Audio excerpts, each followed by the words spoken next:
안녕하십니까. 황진수입니다. 여러분 반갑습니다.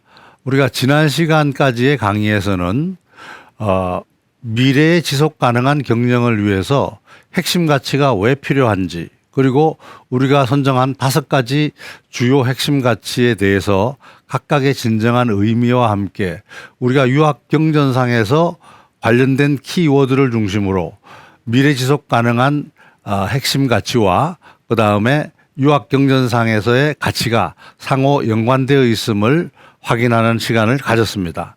오늘은 그러면 일본 근대화의 기수로서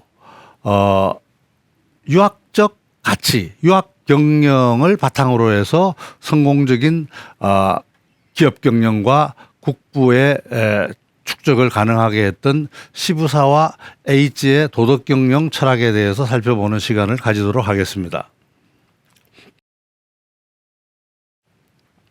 우리가 왜 시부사와 H의 도덕 경영 철학에 대해서 관심을 가질까? 시부사와 H는 1840년대에 태어나서 1930년대에 돌아가셨습니다. 이 시부사와 H의 경영 철학 사상이 잘 정리되어 있는 내용이 바로 우리 강의의 참고 자료로 제가 소개를 드렸던 노노와 주판이라는 책입니다. 노노와 주판, 언뜻 보면은 말이 전혀 어울릴 것 같지 않은 제목인데요. 과연 노노와 주판의 의미는 무엇일까요? 시부사와 H의 경영 철학을 한마디로 얘기해 달라. 그러면 바로 의리 합일과 사회적 책임, 이 2가지가 되겠습니다. 의리 합일. 의리라는 것은 뭘까요? 올바름이죠. 도덕이라는 얘기입니다. 리라는 것은 이익. 요새 말하면 이익 극대화하는 거죠. 쉽게 얘기하면 경영을 하는 목적에 해당되는 거죠. 이 올바름과 이익을 추구하는 것이 서로 조화롭게 하나가 되어야만 진정한 국부를 창조할 수 있다라고 얘기하는 그런 주장입니다. 그 다음에 아울러서 국부를 쌓은 또는 국부를 축적한 이 기업들은 경영자들은 사회에 대한 책임도 함께 가져가야 된다 하고 주장한 것이 시부사와 H 경영 철학의 핵심입니다. 자그마치 지금부터 한 150년도 전이죠. 150년도 전에 이러한 사상을 일본 근대화의 초석으로 깔아준 이러한 경영 철학자가 일본에 있었다는 것은 큰 행운이라고 생각할 수 있습니다. 의리합일, 조금 전에 설명드렸습니다마는 도덕과 이익을 추구하는 경제는 함께 조화돼야 된다. 이게 따로따로 놀면 안 된다. 이런 얘기죠. 그래서 노노와 주판이라는 개념을 만들었고, 이 2가지는 서로 조화롭게 통일되어야 된다. 그래야만 진정한 국부가 창출될 수 있다라고 하는 것이 이 시부사와 H 경영 철학의 핵심입니다. 그리고 시부사와 H는 바로 여러 경제 주체가 있지만 그 중에서도 기업이 국부의 원천이라고 그 당시에 이미 주장을 했습니다. 그리고 기업은 새로운 사회 창조인으로서 사회적 책임도 함께 따른다라고 얘기했습니다. 우리가 언뜻 이 얘기를 어디서 들은 것 같지 않나요? 우리가 슌페터 경제학자, 그죠? 창조적 파괴라고 설명할 때 바로 기업인들은 이러한 새로운 경제를 창의력을 통해 가지고 만들어내는 하나의 원천이다, 이렇게 설명을 드린 것과 마찬가지로 시부사와 H도 그렇게 설명을 하고 있습니다. 현대는, 그리고 앞으로는 이 정치의 시대가 아니고 바로 경제의 시대에 도래하고 있습니다. 바로 이 경제의 힘이 바로 국부의 힘이 되는 것이죠. 그 나라의 힘, 그 나라의 경쟁력이 되는 것이죠. 따라서 기업인들의 올바른 가치관에 입각한 국부를 쌓는 방법은 굉장히 중요한 의미가 있다고 할 수 있겠습니다. 공자의 결리 사의, 우리 여러 번 얘기했죠. 이익을 보면 의로움을 생각해라. 이 바로 이 시부사와 H의 도덕경영 철학의 바로 바탕이 되는 한마디가 공자의 바로 견리사의 사상입니다. 우리 21세기에 왜 시부사와 H와 같은 이런 사람들에 대해서 다시 관심을 가지게 됐을까? 자그마치 150년도 전에 한 말들이 다시 왜 또 우리가 관심을 가질 수밖에 없게 되었는가? 이런 얘기죠. 그가 살았던 시기인 메이지 시대, 메이지 유신 시대죠. 일본은 메이지 유신을 통해 가지고 근대화에 성공하고 세계 인류 국가가 된 국가 중에 하나죠. 메이지 시대에 바로 현재와 같은 그러한 자신의 이익에만 몰두하는 그러한 경향이 이미 나타났다라는 얘기죠. 정신적 가치가 부재하고 오로지 눈앞에 보이는 이익만을 추구하는 시대가 그 당시의 상황이었다는 거죠. 그래서 시부사와 에이지는 바로 견리사의의 사상에 바탕을 둔 도덕경영을 주창하게 되었던 것입니다. 우리가 기업의 사회적 책임 얘기를 많이 합니다만은 왜 이런 얘기가 나올까요? 기업의 사회적 책임이 없이는 국가의 존망이 위태롭기 때문입니다. 재벌의 부도덕한 경영, 우리가 매일같이 신문 언론상을 통해 가지고 듣고 있는 내용이죠. 탈법적 재산 축적과 재산 승계, 우리가 오너가 그다음 젊은 친구들한테 물려주기 위해서 노력하는 탈법적인 방법으로 재산을 물려주고자 하는 그러한 내용들을 우리가 자주 듣습니다. 주위에서. 재벌의 문어발식, 영역 확장, 관계사 일감 몰아주기, 노사 간의 갈등, 이런 얘기들, 빈부격차의 확대, 청년 실업의 증가 등 이러한 시대적 현재 21세기의 한국에서 벌어지고 있고 또 세계적으로 벌어지고 있는 이러한 상황에서 우리 150년 전에 메이지 유신 시대에 그러한 상황을 다시 우리가 보게 되는 거죠. 그럼 이런 걸 어떻게 치유할 것이냐? 그 치유의 한 가지 방법으로서 도덕경영을 주창하고 있던 시부사와 H의 사상을 다시 한번 들여다볼 가치가 있는 것이 아니냐라고 생각하는 것입니다. 바로 이 시부사와의 경영자들의 책임 경영론, 이것이 필요하다, 이런 얘기죠. 그럼 도대체 시부사와 H는 어떤 사람일까요? 그는 1940년도에 이 도쿄, 여러분 도쿄 잘 알죠? 도쿄에서 서북 쪽으로 떨어진 여기 사이타마 현에서 농가에서 출생한 사람입니다. 그리고 에도 시대, 에도라는 것은 강호라고 얘기하는데 에도 시대라는 것은 뭔가요? 여러분들 역사에서 여러 번 들어봤겠습니다마는 도요토미 히데요시, 우리 임진왜란을 일으켰던 도요토미 히데요시의 시대가 물러가고 덕천가강, 말 그대로 도쿠가와 이에야스의 막부가 일본 전역을 통치하기 시작한 시대가 바로 에도 시대죠. 그 에도 시대에 태어났죠.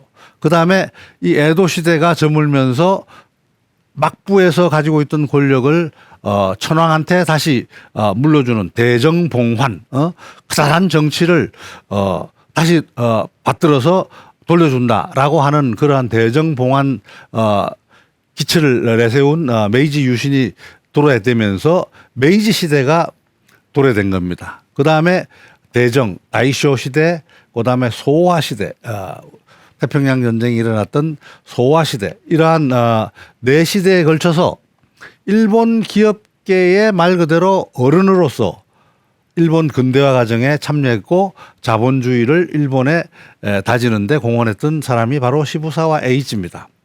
그래서 시부사와 H는 다른 말로 일본 기업의 아버지, 또 금융의 아버지, 일본 현대 문명의 창시자, 일본 근대 경제의 최고 경영자 등으로 불리우고 있습니다. 어린 시절에 유학 관련해 가지고 사서삼경을 떼고 그다음에 좌전이라든가 사기, 한서 등을 배우고 익혔다고 합니다. 그러다가 1853년 미국 페리 제독이 이끄는 군함이죠. 이게 사진에 나옵니다만은 일본에서는 주로 흑선이라고 얘기합니다. 구로훈해라고 흑선이 일본에 나타났어요. 옛날같이 고기잡이 배만 보던 일본인들은 이러한 대형 함선 구로훈해를 보고는 완전히 놀라움을 금치 못했습니다. 세상이 뒤집어지는 것과 같은 그러한 느낌을 받았던 거죠. 그래서 자기네들은 이미 우물 안에 개구리였구나, 말 그대로. 우리가 더 발전하기 위해서는 지금과 같이 계속 조선에서도 마찬가지로 했던 세국 정책을 시행해야 되느냐, 아니면 개항을 해서 근대 문물을 받아들여야 되느냐 하고 서로 설왕설래했던 그러한 시기였죠. 그리고 결국은 도쿠가와 막부에서는 미일 수호 통상 조약을 통해서 우리나라도 일본도 새로운 문물을 받아들여야 된다라는 생각이 강한 반면, 각 지역의 어떤 유학자라든가 사무라이들은 존왕양이라고 얘기합니다. 존왕이 뭡니까? 왕을 존중한다는 얘기죠. 양이라는 것은 물리칠 양이에요. 우리가 이라는 것은 오랑캐라는 얘기입니다. 우리가 동이라고 중국에서 얘기했다 그러지 않습니까? 동이, 그죠? 동이. 동쪽에 있는 오랑캐를 한국을 가지고 동쪽에 있는 오랑캐라고 얘기했듯이 자기네 중화 본토에 있지 않는 사방에 있는 모든 다른 민족들은 오랑캐였던 거죠. 그러니까 존왕양이 일본에서 천황을 모시고 외국에서 오는 오랑캐들을 전부 물리치자라고 하는 것이 유학자나 사무라이들의 생각이었습니다. 그래서 결국은 이러한 두 가지 정책이 서로 갑론을박을 하다가 결국은 개항을 하게 되죠. 그래서 시부사와 에이치는 18세 되던 해 스승의 사촌 여동생하고 결혼을 하고 21세인 1861년에 에도의 유학자, 에도라 그러면 지금의 동경을 얘기합니다. 동경의 유학자인 가이오 교손의 문화생이 됩니다. 그리고 북신 일도류라고 해서 일종의 검술 도장이죠. 이런데 수양을 하기 위해서, 정신 수양을 하기 위해서 사무라이나 아니면 지식 계층 사람들이 많이들 검술 도장을 그 당시에는 찾고 있었습니다. 그래서 그 검술 도장에서 근황지사, 말 그대로 막부의 가신들 하고 교류하게 되는 거죠. 시부사와 에이지가. 그래서 안면을 트게 되는 겁니다. 그래서 24세 때 1864년에 막부 가신 중에 한 사람인 히라오카 엔지로의 추천을 받아가지고 그 당시 개혁파인 도쿠가와 요시노부, 막부 내에서 개혁파였죠. 도쿠가와 요시노부의 가신이 됩니다. 근데 도쿠가와 요시노부는 결국은 자기 전대 14대가 죽고 난 다음에 쇼군으로 올라가게 되죠. 그래서 26세 때 시부사와 에이치가 26세 되던 때 14대 쇼군인 도쿠가와 이에모찌가 병으로 죽게 되고 자기가 모시고 있는 도쿠가와 요시노부가 15대 쇼군이 됩니다. 그래서 이제 말 그대로 든든한 배경을 갖게 되는 거죠. 27세 때 요시노부의 동생 도쿠가와 아키다케를 수행을 해서 파리 만국 박람회를 가게 되는 기회를 얻게 됩니다. 그 만국 박람회가 바로 시부사와 에이치의 인생을 뒤집는 그러한 계기가 되죠. 사상을 근본적으로 개혁하는 계기가 됩니다.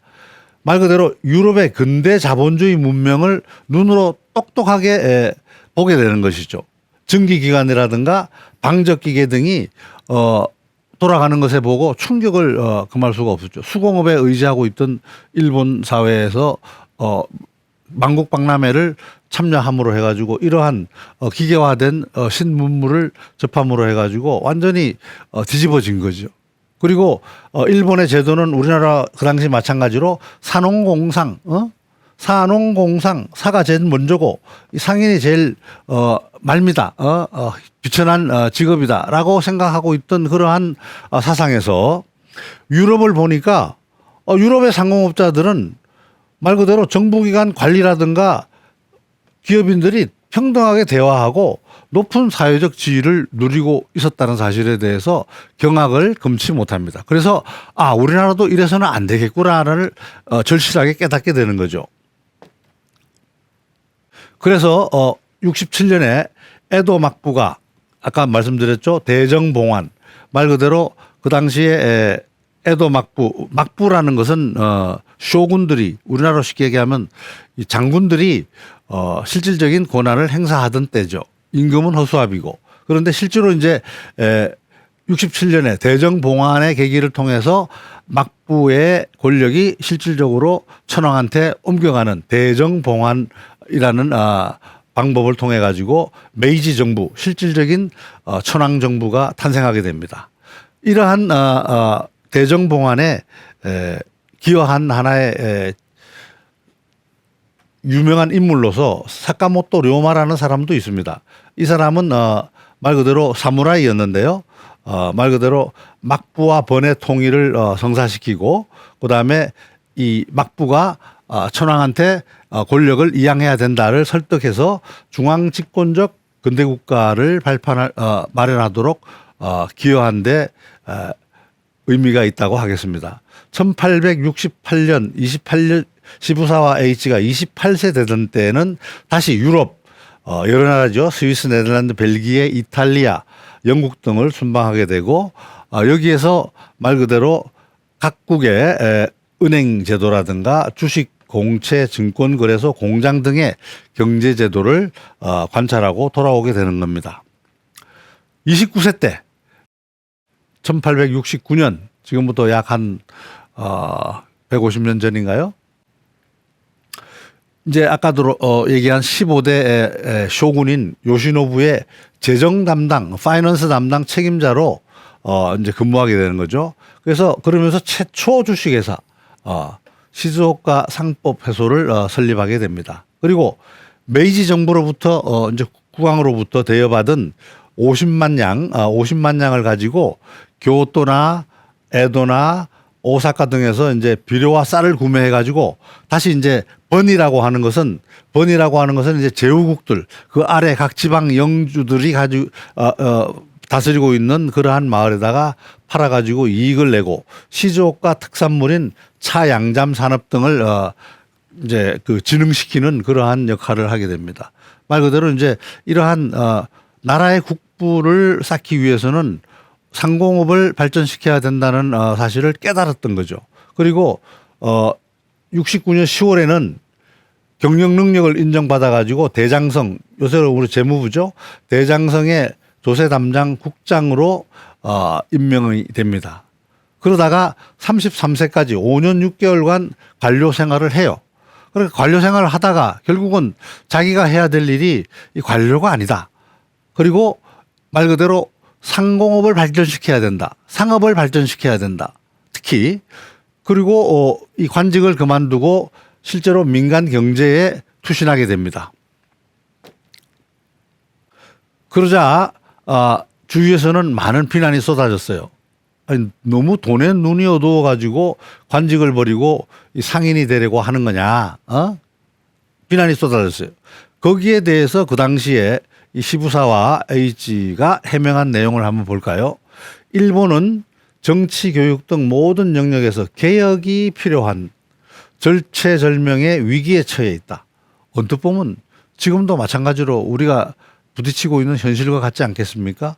그리고 일본은 아직 상업이 번창하지 않은 상태이다. 상업이 흥하지 않으면 국부, 나라의 부가 증진될 수가 없다.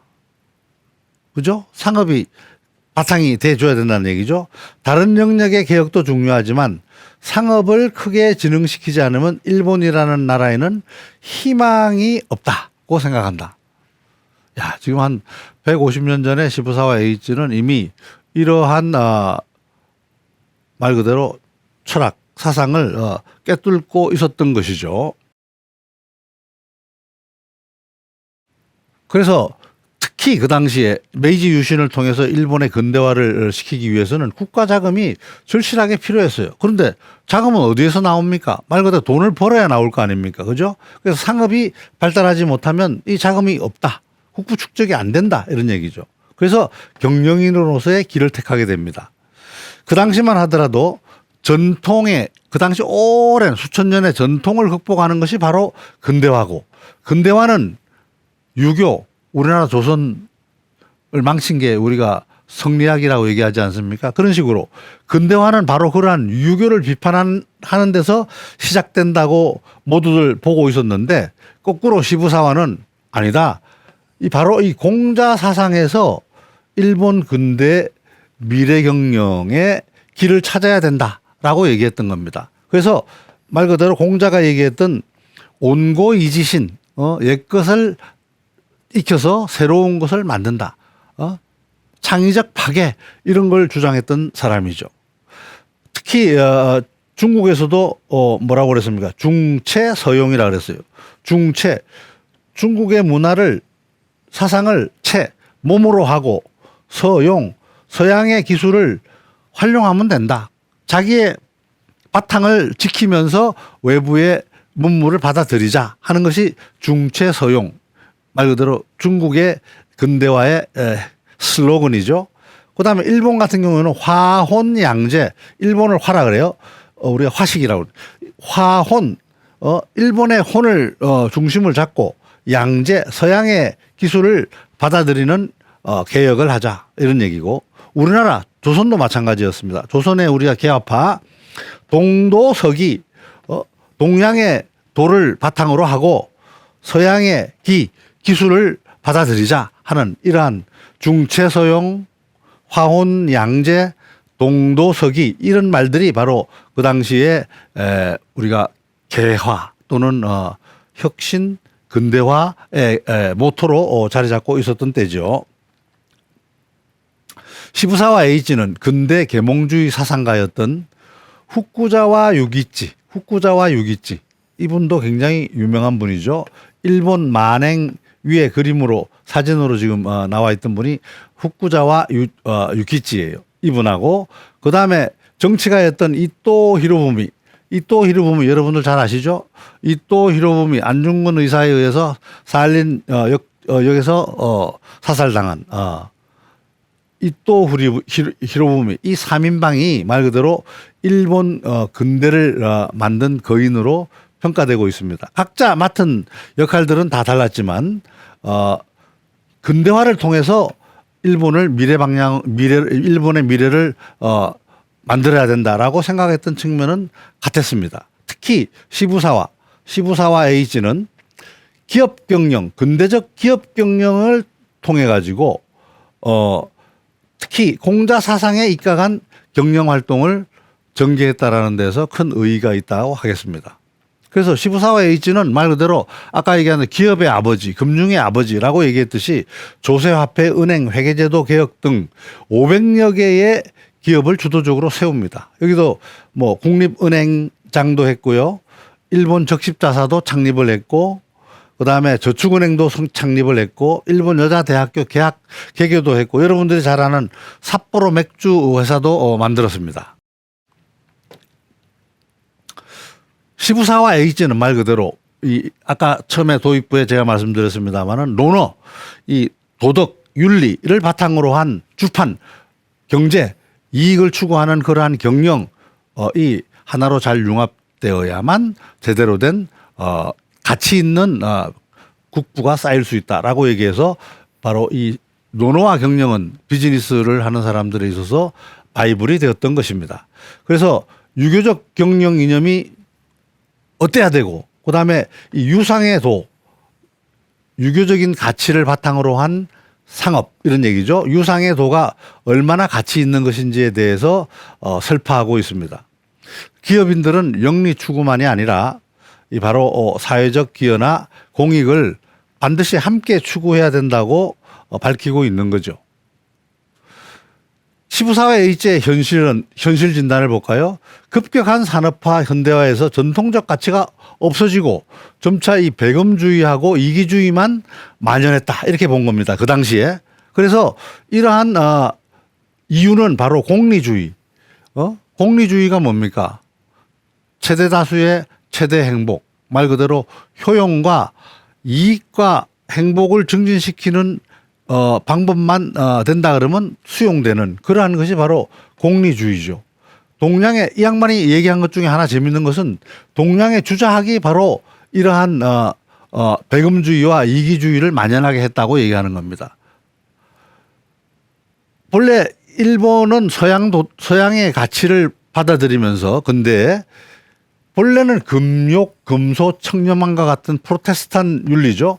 프로테스탄의 윤리 등은 제대로 알지도 못하고 오로지 피상적으로 효용이나 이익 추구 또는 만인의 행복과 같은 이러한 서구 사상을 피상적으로 이해해서 바로 상업주의와 공리주의를 만연하게 했다 이런 얘기고 주자학은 말 그대로 이냐 기냐 이기론 이기 이론론이냐 이기 이원론이냐 심통성정론이냐 이런 이론적인 거에만 중점을 두고 실천은 무시하는 말 그대로 공자는 본래 실천을 중시했는데 주자학은 송대 이후로 주자가 이론을 정립하면서 이론에만 몰두하는 허리허학이다 이렇게 본래 현장에 중요시 되는 실리를 배척하고 실리를 이익을 취하면 마치 그거는 잘못된 것처럼 이렇게 만드는 이러한 잘못된 이론을 바탕으로 공자의 가르침을 왜곡했다 이렇게 얘기합니다. 그래서 시부사와 에이지는 공자의 논어를 중심으로 하지 우리가 주자학이라고 성리학이라고 얘기하는 그러한 송대 이후의 성리학은 이론에 치우친 허리허학이라고 비난하고 있습니다. 자, 그럼 앞으로 시부사와 에이지의 경영철학이 어떠한 것인지에 대해서 차근차근 살펴보는 시간을 가지도록 하겠습니다. 자, 다음 시간에 뵙도록 하겠습니다. 감사합니다.